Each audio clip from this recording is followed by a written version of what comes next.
ये एक सच्ची कहानी है। ये कहानी एक ऐसे लड़के की जिसने समाज के सारे पहलुओं को नकार कर एक ऐसा जीवन जीने का फैसला किया जो शायद कोई आम सोच वाला इंसान नहीं कर सकता। इस लड़के का नाम है क्रिस्टोफर मैकेनलेस। ये कहानी शुरू होती है मई 1990 से, जब क्रिस्टोफर अपनी ग्रेजुएशन ए ग्रेड से पास आउट करते हैं। ग्रेजुएशन पूरी होने के बाद क्रिस्टोफर के माँ बाप उसे एक नई गाड़ी देना चाहते हैं। क्रिस्टोफर बोलते हैं कि मुझे नई गाड़ी की जरूरत नहीं है, मेरी जो गाड़ी है वो अच्छी चलती है, लेकिन फिर भी उसके माँ बाप चाहते हैं कि उसे नई गाड़ी दे। लेकिन क्रिस्टोफर उस गाड़ी को एक्सेप्ट नहीं करता और इसके कुछ वक्त बाद वो अपने सारे आइडेंटिटी कार्ड, सारे डॉक्यूमेंट, सारे क्रेडिट कार्ड सब कुछ जला देता है और कुछ फाड़ देता है। उसके अकाउंट में $24,000 होते हैं जो उसकी पढ़ाई के लिए उसके माँ बाप ने जमा किए थे, और वो सारे डॉलर्स वो एक चैरिटी को दान करके अपना बैग उठाकर घर से निकल जाता है। किसी को नहीं पता कि क्रिस्टोफर कहाँ जा रहा है, क्यों जा रहा है, बस क्रिस्टोफर को जाना है।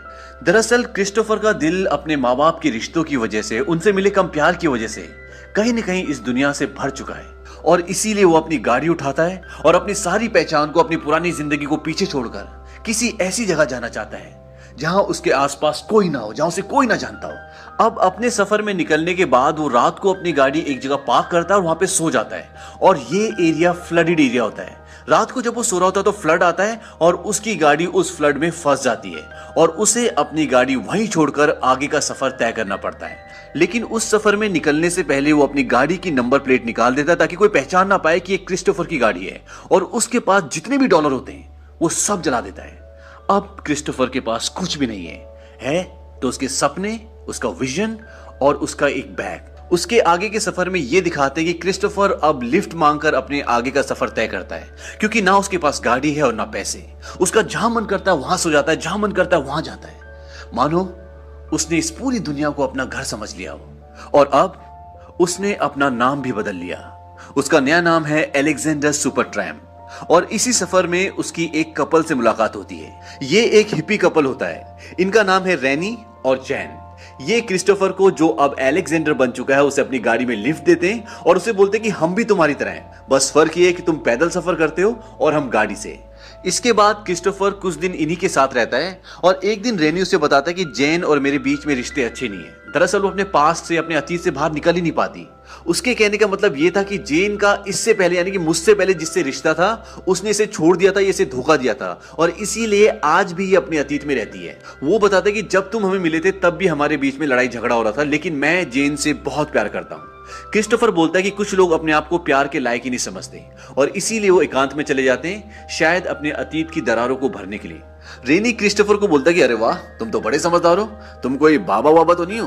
क्रिस्टोफर बोलता है कि बालों से तो तुम लग रहे हो, क्योंकि उसके बाल बहुत लंबे होते हैं। अब क्रिस्टोफर इनके साथ रहता है तो इनके रिश्तों में भी सुधार आता है, लेकिन क्रिस्टोफर को आगे जाना है, वो अलास्का जाना चाहता है, और इसीलिए वो इन दोनों को छोड़कर अपने आगे के सफर में निकल जाता है। अभी तक वो नॉर्दर्न कैलिफोर्निया में था और इसके बाद वो पहुंच जाता है ईस्टर्न साउथ डेकोटा, और उसे घर से निकले हुए आज 2 महीने हो चुके हैं। इसके बाद क्रिस्टोफर की मुलाकात होती है वेन वेस्टरबर्ग से, जिसके पास बहुत बड़े बड़े खेतों का कॉन्ट्रैक्ट होता है और क्रिस्टोफर यहाँ पर काम करता है। वो बड़ी बड़ी मशीनों से फसल काटता है, गोदाम में काम करता है, लेकिन वो अपनी लाइफ की जर्नी को एंजॉय कर रहा होता है, क्योंकि वो जो भी कर रहा होता है अपनी मर्जी से कर रहा होता है। और यहीं पर वो वेस्टरबर्ग से एक गन की डिमांड करता है, क्योंकि उसे अलास्का जाना है, जो एक बीहड़ है, एक जंगल है, और उसे अपनी रक्षा करने के लिए, शिकार करने के लिए गन की जरूरत है, और वेस्टरबर्ग उसे एक गन दिलवाता है।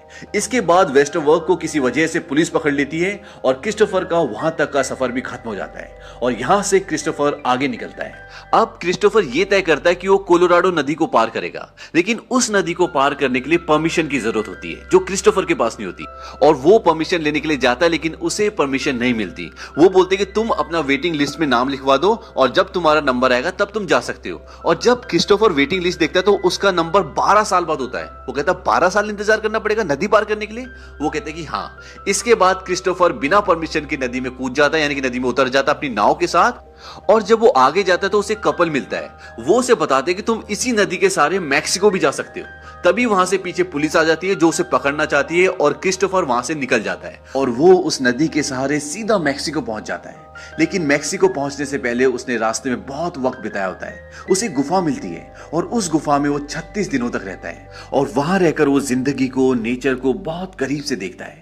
इसके बाद दोबारा वो शहर पहुंच जाता है, और शहर पहुंचने के बाद उसे घुटन होना शुरू हो जाती है और वो शहर छोड़कर दोबारा अपने आगे के सफर में निकल जाता है। इस बार वो ज्यादा से ज्यादा ट्रेनों में ट्रेवल करता है, लेकिन उसके पास पैसे नहीं होते, तो इसलिए वो मालगाड़ी का सहारा लेता है। लेकिन एक बार उसे रेलवे पुलिस पकड़ लेती है और बहुत मारती है और इसके बाद दोबारा क्रिस्टोफर लिफ्ट मांगना शुरू कर देता है। अब आगे सफर तय करते हुए वो स्लैब सिटी पहुंच जाता है और यहाँ पर उसकी मुलाकात होती है जेन और रेनी से, और ये वही हिप्पी कपल होता है जो उसे घर से निकलने के बाद पहली बार मिला था। और यहीं पर क्रिस्टोफर की एक और लड़की से मुलाकात होती है। इस लड़की का नाम ट्रेसी होता है और ट्रेसी क्रिस्टोफर को बहुत पसंद करती है, लेकिन क्रिस्टोफर उस पर ज्यादा इंटरेस्ट नहीं दिखाता। इसकी दो वजह होती हैं, एक तो उसकी एज बहुत कम होती है और दूसरा क्रिस्टोफर को अपने आगे के सफर में निकलना है, यानी कि उसे अलास्का जाना है। अब कुछ वक्त वहां रहने के बाद वो अपने आगे यानी कि अलास्का के सफर में निकल जाता है और सफर के दौरान वो सेल्टन सिटी में अपना कैंप लगाता है और कैंप में 2 हफ्ते रहने के बाद वहां पर उसकी मुलाकात एक बूढ़े आदमी से होती है जिसका नाम रॉन फ्रेंज होता है। रॉन फ्रेंज एक रिटायर आर्मी ऑफिसर हैं और अब वो एक लेदर की कंपनी में काम करते हैं, लेकिन वो काम शौकिया करते हैं। इस आदमी को क्रिस्टोफर काफी इंटरेस्टिंग और काफी अच्छा लगता है। वो क्रिस्टोफर के साथ काफी वक्त बिताता है और उसे बताता है कि एक कार एक्सीडेंट में उसकी पूरी फैमिली गुजर गई। यहाँ पर क्रिस्टोफर को वो लेदर का काम भी सिखाता है और लेदर के काम सीखने के बाद क्रिस्टोफर अपने लिए एक बेल्ट बनाता है जिसमें वो अपनी पूरी जर्नी की डिटेल्स को मेंशन करता है। अब क्रिस्टोफर यहाँ पर 2 महीने रहने के बाद तय करता है कि अब वो फाइनली अलास्का जाएगा, क्योंकि अलास्का अब यहाँ से बहुत दूर नहीं है। लेकिन रॉन फ्रेंच नहीं चाहता कि क्रिस्टोफर आगे जाए। वो उसे बोलता है कि तुम यहीं रुक जाओ और मेरे पोते बन जाओ। क्रिस्टोफर बोलता है कि मैं इस बात की बहुत इज्जत करता हूँ, लेकिन मुझे अलास्का जाना होगा। जब मैं अलास्का से वापस लौटूंगा तब हम इस बारे में बात करेंगे। और वो वहां से निकल जाता है। वहां से आगे निकलने के बाद एक आदमी उसे लिफ्ट देता है और उसको अलास्का के बॉर्डर तक छोड़ता है, और छोड़ने से पहले वो उसे अपने शूज भी दे देता है जो बहुत लंबे होते हैं। वो बोलता है इससे तुम्हारे पैर गीले नहीं होंगे। और अब क्रिस्टोफर वहां पहुंच गया है जहां वो पहुंचना चाहता था और उसे घर से निकले हुए लगभग 21 महीने हो चुके हैं। अब अलास्का के काफी अंदर जाने के बाद वो एक पेड़ की टहनी पर अपनी एक टोपी की निशानी लगा देता है, क्योंकि उसके आगे एक नदी होती है और उसे नदी पार करनी होती है। और वो ये निशानी इसलिए लगाता है ताकि उसे कभी वापस आना हो तो इस टोपी से उसे पता चल जाए कि उसने यहाँ से नदी पार की थी। अब वो नदी पार करता है जो बहुत ही नॉर्मल होती है, वो पैदल चल के उस नदी को पार कर लेता है और वो उस पार पहुंचकर अपना कैंप लगाता है और वहां पर रहना शुरू करता है। अलास्का में बर्फ ही बर्फ है, दूर दूर तक किसी इंसान का नामो निशान नहीं, और यहाँ पर बहुत ठंड होती है। वो आग जलाता है, छोटे मोटे शिकार करता है, क्योंकि उसके पास बंदूक होती है। वो शिकार करके अपना पेट भरता है। अब उसे एक वैन दिखती है ऊपर जो बस टाइप की होती है, और जब वो ऊपर जाकर देखता है तो उसमें एक गद्दा होता है, आग जलाने के लिए जगह होती है। तो उसे एक बहुत अच्छी जगह मिल जाती है और इस बस को इस मूवी में यानी कि हिस्ट्री में मैजिकल बस का नाम दिया गया है। अब क्रिस्टोफर उस छोटी सी बस को अच्छे से साफ करता है, उसे रहने लायक बनाता है और उसमें रहना शुरू कर देता है और अपना पेट भरने के लिए वो शिकार भी करता है। और अब क्रिस्टोफर वो जिंदगी जी रहा था जो जीना चाहता था और वो वहां पहुंच गया था जहां वो आना चाहता था। क्रिस्टोफर की एक खास आदत होती है, वो बहुत पढ़ता और लिखता भी बहुत है, और वो जो भी जर्नी में अपना एक्सपीरियंस कर रहा होता है उसे लिख रहा होता है ताकि वो उसकी जिंदगी में हमेशा अनुभव की तरह उसके साथ रहे। शुरू में अलास्का के दिन नॉर्मल थे, लेकिन धीरे धीरे उसका राशन खत्म होना शुरू हो गया और अब वो कम से कम खाता, और जिसकी वजह से उसका वेट कम होना शुरू हो गया। जो बेल्ट उसने पहन रखी थी उसमें वो बार बार छेद करता, क्योंकि उसकी कमर कम होना शुरू हो गई थी, और वो बार बार छेद करके अपनी बेल्ट को टाइट करता। उसका खाना खत्म हो रहा था तो उसने सोचा कि एक बड़े जानवर का शिकार करके मैं उसे कई दिनों तक चलाऊंगा, और वो एक बड़े जानवर का शिकार करता है। लेकिन जैसा उसने सोचा था वैसा कुछ भी नहीं हुआ। उसका सारा मांस सड़ना शुरू हो गया और उसपे कीड़े पड़ गए, और यहाँ पर वो बहुत हताश होता है और उसे एक बात समझ में आ जाती है कि कुदरत के आगे कभी किसी की नहीं चलती। अब जब क्रिस्टोफर कुछ हफ्ते वहां बिता लेता है तो उसको एहसास होता है कि खुशियां बांटने में, वो भी अपने लोगों के साथ, और वो तय करता है कि अब वो यहां से वापस चला जाएगा। वो अपना बैग पैक करता है और वापस जाने लगता है, लेकिन वो देखता है जिस नदी को वो पैदल पार करके आया था अब वो अपने उफान पे होती है और उसे पार करना लगभग नामुमकिन है। वो नदी में गिर भी जाता है और मरते मरते बाल बाल बचता है। इसके बाद वापस वो अपनी गाड़ी में आ जाता है और वहीं अपने आगे के दिन बिताना शुरू कर देता है। क्रिस्टोफर को कुछ हफ्ते हो चुके हैं, इसलिए उसका सारा राशन, गोलियां सब खत्म हो चुकी है, और अब उसके पास जंगली पेड़ पौधों और उनकी जड़ों को खाने के अलावा और कोई चारा नहीं है। उसके पास इसके लिए किताब भी होती है, क्योंकि जंगल में आप हर एक पौधे को नहीं खा सकते। अब वो अपने लिए खाना अरेंज करना शुरू करता है और उसे एक पौधे में कंफ्यूजन हो जाता है, वो होता है वाइल्ड पोटैटो और वाइल्ड स्वीट पी। दरअसल वो वाइल्ड स्वीट पी की जगह वाइल्ड पोटैटो खा लेता है और उसकी बॉडी में पॉइजन फैल जाता है। उसकी बॉडी पहले कमजोर थी और अब पॉइजन फैलने के बाद उसके अंदर इतनी हिम्मत भी नहीं है कि वो अपने लिए खाना अरेंज कर सके। क्रिस्टोफर को इस बीहड़ में अलास्का में आज पूरे 100 दिन हो गए।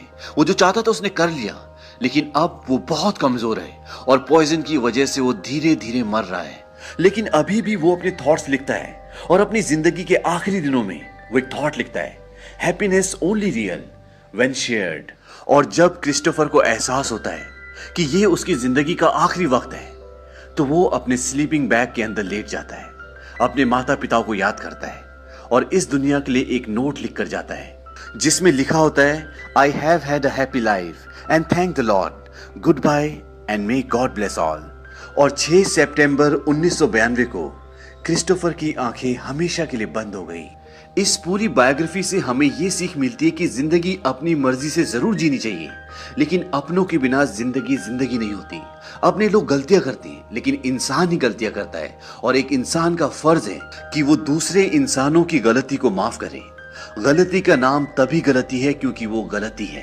हालांकि क्रिस्टोफर का मूवी में जो आखिरी नोट दिखाया गया था वो हम आपको पहले पढ़ के बता चुके हैं, लेकिन असल में उन्होंने ये नोट लिखा था, I need your help, I am injured near death and too weak to hike out, I am all alone, this is no joke, in the name of God please remain to save me, I am out collecting berries close by and shall return this evening, thank you, Chris मैकेनलेस।